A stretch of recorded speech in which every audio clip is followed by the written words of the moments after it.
Today, I want to talk about SPACs. SPACs are special purpose acquisition companies, and I want to explain to you and hopefully help you understand why SPACs are a sucker's investment and why why SPACs exist, why they're pushing them out there to the public, and why their goal is to make as much money off you as possible. So, if you are smart and you don't want to be a financial sucker, stick around and we can talk about SPACs and why I believe you should avoid investing in SPACs, or at the very least, why I don't invest in them. So buckle up your seatbelt, get comfortable, hit the thumbs up button. We're gonna get started on the Black Financial Channel right now.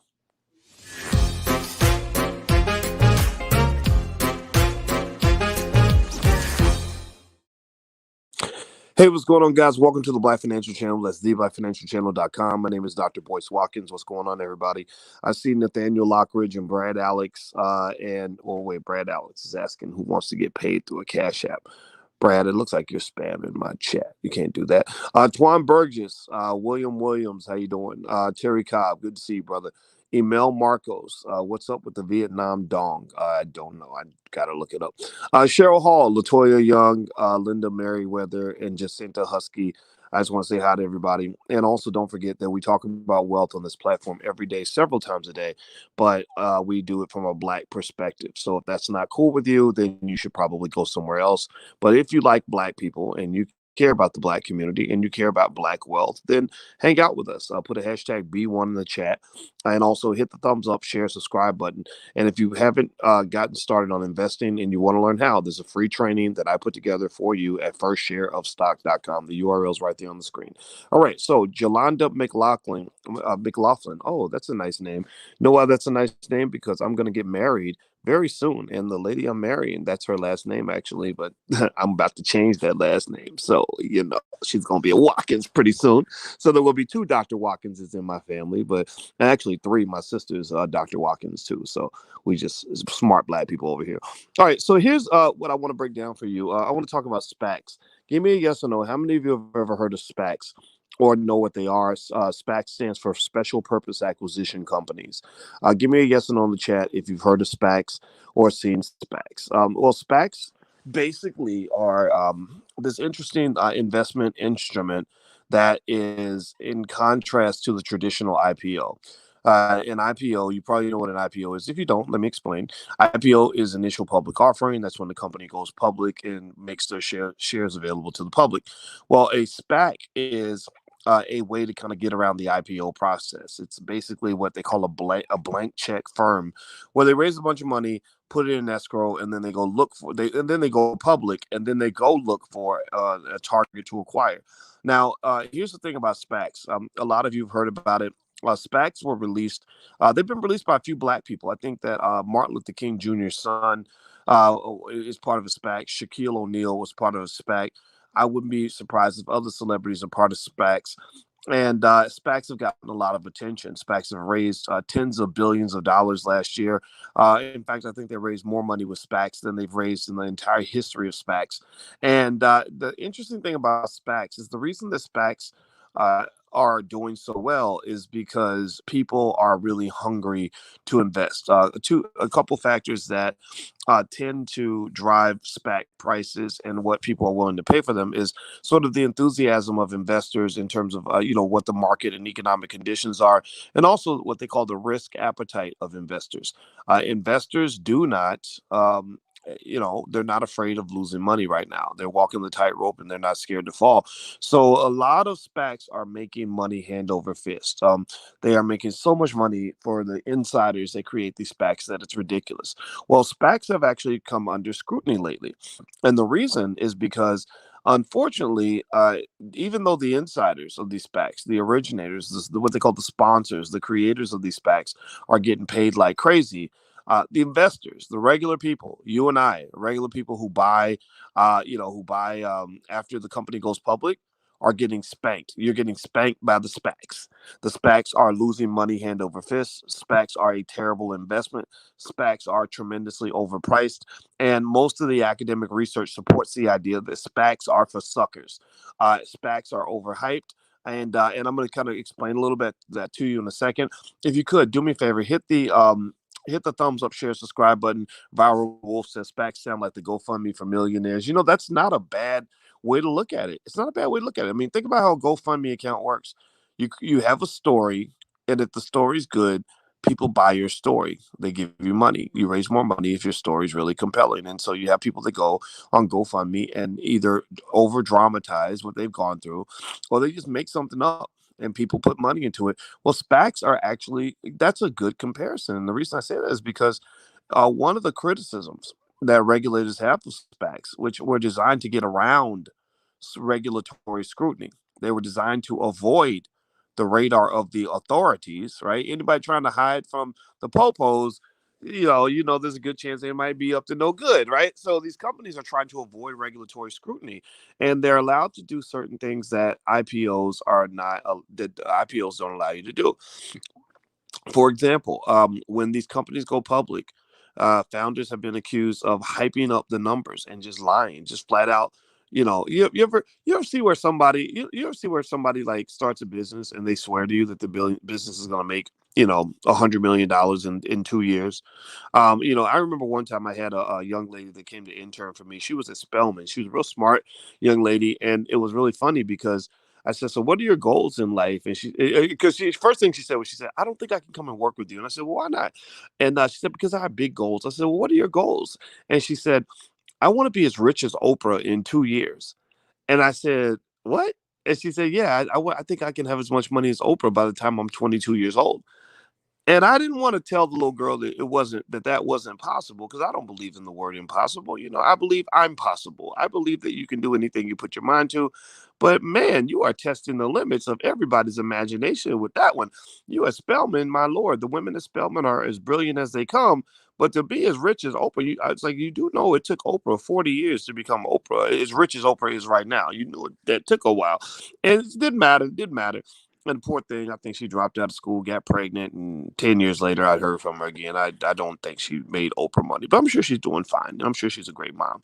But anyway, my point is to say SPACs remind me of that poor little girl who thought that she was going to be as rich as Oprah in 2 years.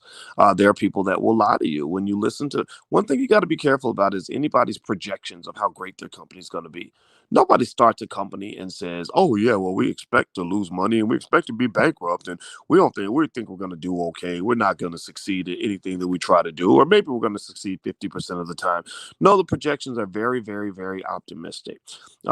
Just like every time I go to an event, I love hearing you guys' stories and hearing about the new businesses you create. But I swear, if I had a nickel for every time a black person walked up to me and told me that they're starting a company that was going to make $1 billion, I would be a billionaire just off of that. But I just smile and say, "Gosh, I really hope you do that. Now let's go do the work. Show me the work. Call me 5 years from now when you made your first 10 million and you've been putting in the work. And then I'll know that you're serious. Right now, it's just kind of talk." Well, SPACs kind of make money off of hype. They release these reports that are super optimistic, that are completely ridiculous, that don't add up to logic, and investors that are not informed get duped. You see, in investing, remember I was telling you, there are the sharks and there are the fish. The sharks live on Wall Street. The fish are regular people, mom and pop folks who don't know a whole lot about investing. Well, if you think that the game is rigged, yeah, the game is rigged, because capitalism is designed to for powerful, intelligent, and prepared people to take advantage of people who are not as powerful, not as prepared, who don't really know what's going on.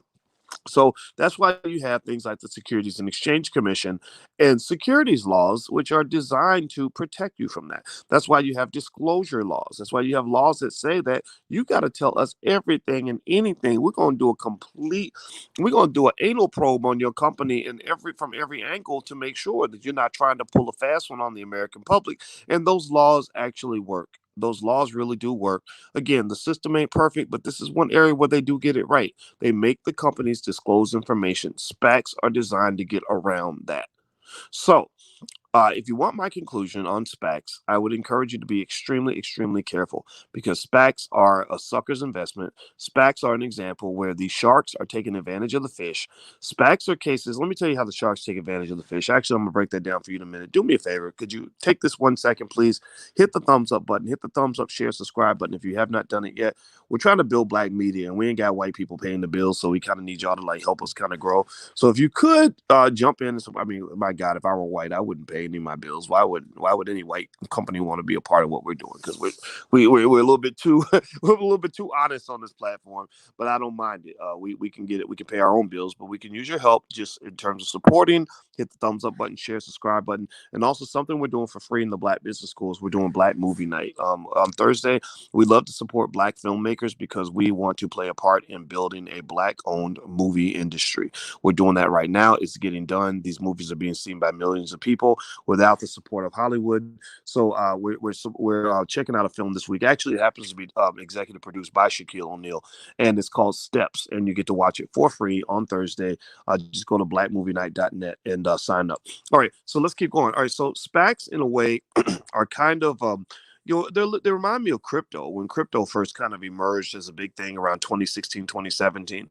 And remember back with crypto, you had people like Floyd Mayweather and different rappers and stuff like that that would get on social media and pump up a certain cryptocurrency. And then that ended up costing them big time. A lot of these people got investigated 2 years later when the crypto market crashed and lawsuits started getting filed. So a lot of SPACs are under that kind of scrutiny now. There are SPACs out here where investors put in big money, the company tanked, and people are going back and saying, "Hold up, what happened?" And the other thing too, here's what's interesting, right?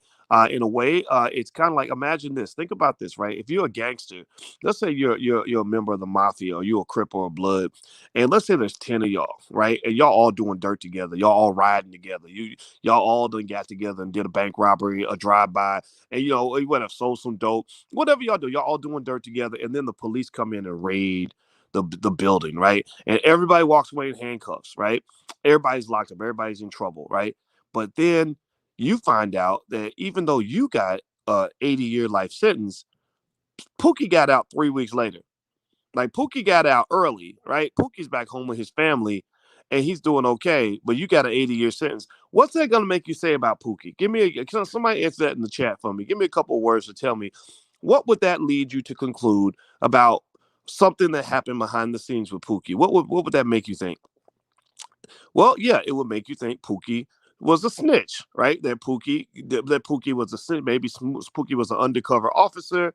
Maybe Pookie was, because he clearly wasn't in the same boat as all of y'all. He pretended that you were in the same boat, but you weren't in the same boat because Pookie went home and you got 80 years, right? That's kind of honestly, that's actually when Freeway Ricky Ross talks about when they drop drugs in the Black community.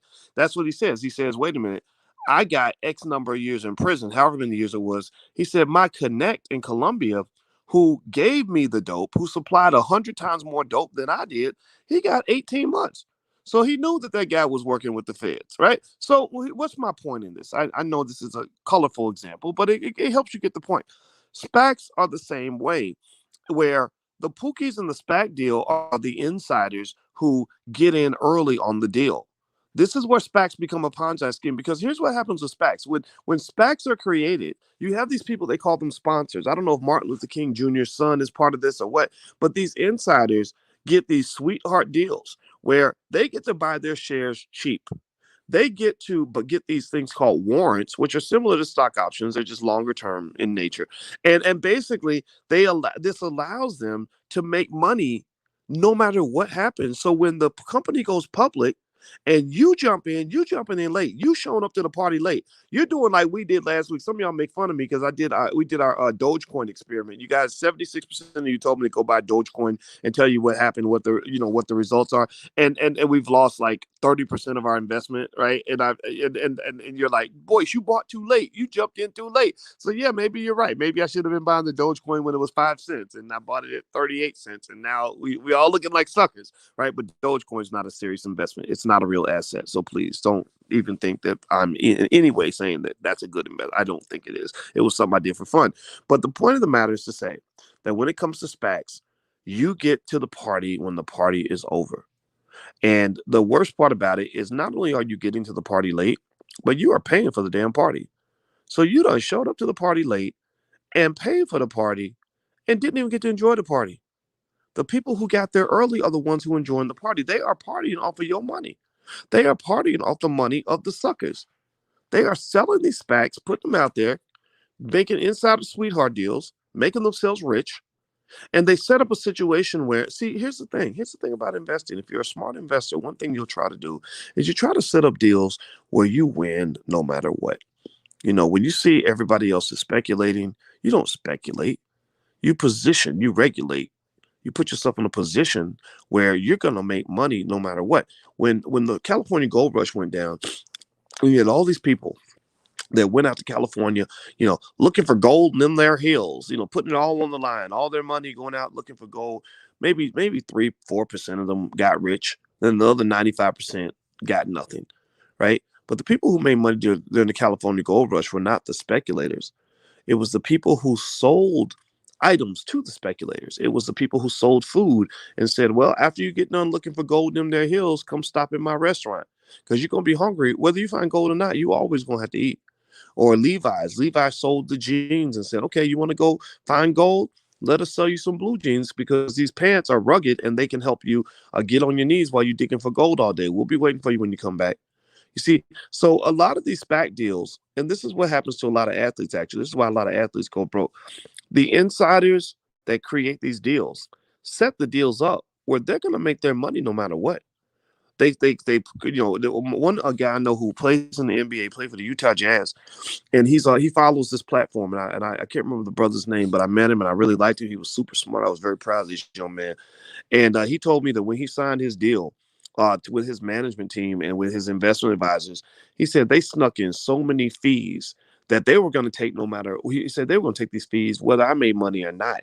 He said, and they were stunned that I read the contract and was marking out certain fees and saying, I'm not going to pay this. I'm not going to pay that.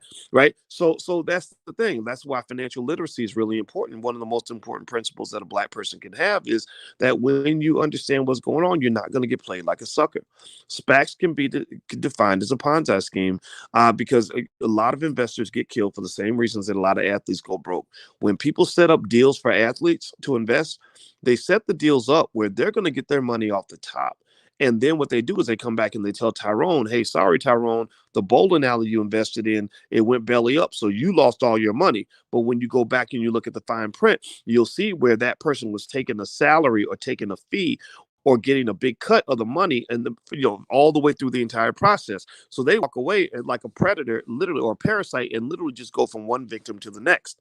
Right. And if you are a sucker, like a lot of these athletes, I warn these poor guys. I tell them, look, if you're a sucker who's all caught up in the booty and the bling and the fame and the attention, and you aren't thinking about the money, you're not reading the fine print, you're not taking a look at what's going on behind the scenes, you will get body slammed. You will get economically slaughtered. So do me a favor, hit the thumbs up button, share, subscribe button. If you want to support the channel, you can go to intelligentblackpeople.com. That's where our Patreon is. So feel free to go to intelligentblackpeople.com. So let me just finish up in terms of explaining SPACs. I'm going to read something to you from the Wall Street Journal. While I pull this up, please hit the thumbs up button. Please, please, please. I really would appreciate that very much because I need your support. All right. And I love you very much, and I want to see you win. Okay. So here's what the conclusion. This was a study. This article is written on a site called moneyfortherestofus.com.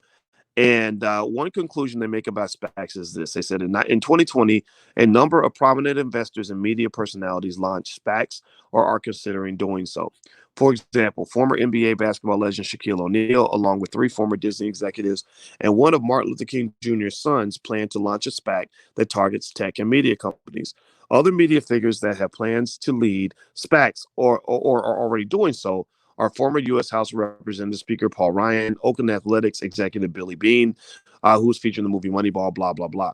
A successful SPAC acquisition can lead to a windfall for the SPAC sponsors because as part of the IPO, they get to purchase up to 20% of the outstanding shares for a nominal amount of money, meaning they get to, for a very tiny amount, they get discounts. They get discounts. See, when you get discounts, your margin for error is much greater than when you pay full price. If I pay, if I go to a car lot and all the cars are doubled in price, like the car that normally costs 30,000 is at 60,000. If I pay full price, then I'm gonna get killed. But if I go in there and I say no, the most I will pay for any car is $10,000, and you give me that deal, then I'm gonna be okay. I don't really care what the prices are after that. I don't care how much you drop them. I don't care how much they go up. It doesn't matter.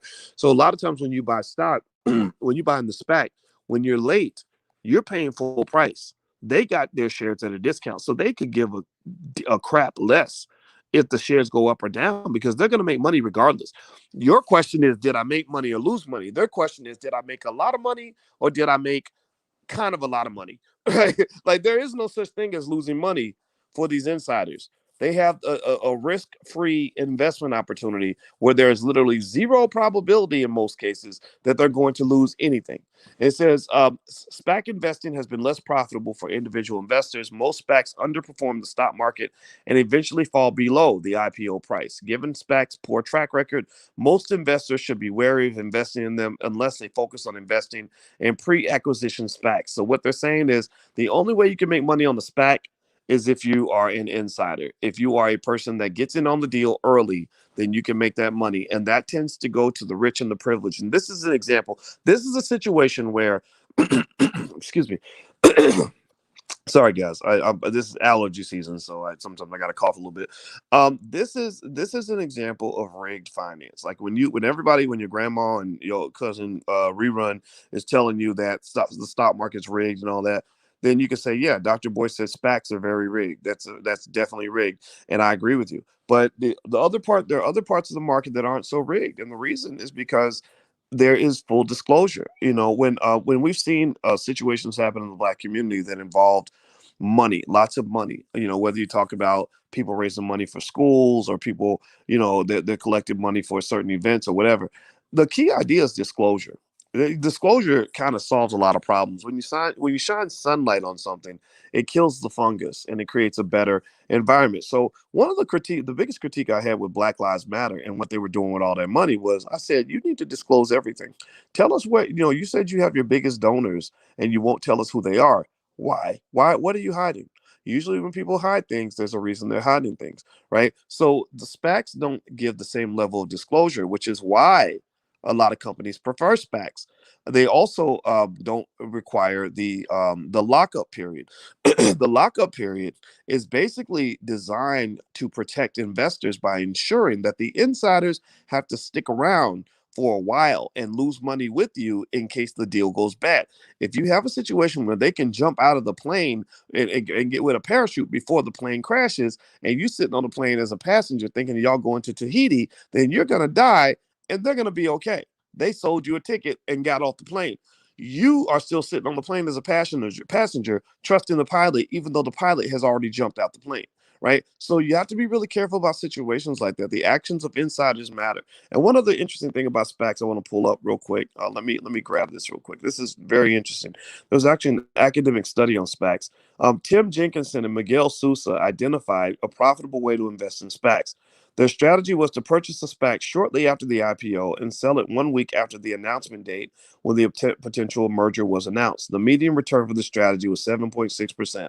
So what they're saying is that the only way to make money from SPACs is to buy when they first go public and then sell when the rest of the market is retarded and they go and they spend all this money on this company. So that's one interesting thing in terms of a strategy that they said did actually work. Now digging deeper into this, they said, let me read a little more. Here, let me find something here. The Financial Times analyzed SPAC performance and found that most traded below their IPO prices, underperforming the overall stock market. The authors wrote, the poor investment record of many SPACs is a reminder that when Wall Street pushes a new product, clever financiers invariably find a way to shift most of the risk onto ordinary investors, even if a new generation of SPAC founders believes they will avoid the problems of the past. Now, here's a way to kind of look at that, right? Think about risk like you know, I don't know, like fire or think of it like think of it like fire or something, right? Or you could even think of it maybe like a virus or something, right? But the thing about risk is risk can be moved around. You can shift risk onto yourself or you can push risk onto other people. And one of the reasons that you want your children to be financially literate, like why that should literally be the most important thing you teach them when they're little, is because when they are financially literate, they know how to structure deals in their own favor. They know how to shift the risk onto somebody else. So, for example, a child who's financially literate doesn't grow up thinking, I want to rent me a nice apartment and be a renter for the rest of my life. A kid that's financially literate says, I'll rent for as long as I have to, but eventually I want to become the owner and I want to shift all that burden of payment for this apartment onto somebody else. I'm going to shift the risk. I'm going to shift the work.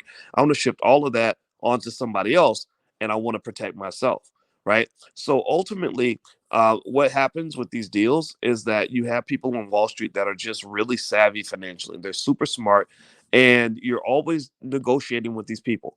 50 years from now, your children will be negotiating with people like Donald Trump's son Barron, who is going to be extremely financially literate. You know, Trump is a jerk, but he makes sure his kids know finance before they know anything else. And if your child shows up to that negotiation and they are not ready, if they don't know what's going on, or they're focused on the wrong thing, they're going to get body slammed. They're going to get dropped right into slavery. Like, and I'm not, and when I say slavery, I'm not playing. I'm not joking. Capitalism becomes slavery when you're not prepared and you don't understand what's going on. So the best thing I ever did in my life actually was study finance, because I can look at a financial transaction and a deal and kind of know when I'm getting played. But if you want to see the opposite of that, you have a lot of, for example, entertainers. You have like the rapper Megan Thee Stallion, signed a contract, and it was a sucker's contract. And they didn't make her sign it. They didn't force her to do anything. She begged for that contract. So you begged for something that killed you financially, and now you're complaining. You're saying that you were a victim, but were you really a victim, or were you just unprepared? Maybe you were a victim because you got outsmarted. Like if I show up and I try to play in the Super Bowl and I have no pads and I don't know how to throw a football and I don't even know where the end zone's located, then yeah, I'm gonna lose the game. But so maybe I am a victim, but maybe I'm also the perpetrator. Maybe my lack of preparation is just as responsible for me getting killed as the other team was. Can I really blame the other team for scoring as many points for their team as they possibly can? Remember, economics is a team sport, Black people. It's a team sport. That's what Powernomics teaches you. And sometimes your team gets last place, not because of just racism, but because your team is not prepared. Are you preparing your children? That's the question you want to ask. So there we go. That's it. That's all I want to say. Hit the thumbs up button, share button, subscribe button on your way out. And those of you who want to know if I'm on Clubhouse, I am on Clubhouse at Dr. Boyce Watkins. Every now and then I pop in there, so feel free to do that. And also allblackeconomics.com. That's where you can get a copy of my book, It Takes a Village to Raise the Bar. So feel free to go there, and you can get a free copy of my book. You can also get some free information from the Black Business School. And also I'll keep you guys posted on my Dogecoin experiment. So far we're losing money on it, but I don't care. I'm making money on so many other things. It was all a joke. But you did vote. I did ask you guys on my Twitter. I said, what should I do next? Should I buy and hold? Should I hold it and wait? Should I buy more, or should I bail? And actually, most of y'all said we should just hold. So since the majority of you said I should hold it, then I'm gonna just hold it, and I'm gonna see what happens. And yeah. So maybe this thing will turn around. So by the way, my Twitter is Dr. Boyce Watkins 1, Dr. Boyce Watkins 1, and I hope you'll follow me on Twitter, because I need some smart Black people following me. I'm tired of the idiots. I don't want to address stupid people. I want to talk to smart people. So take care, guys. Have a good day. Love you, and I'll see you soon. Be good. Peace.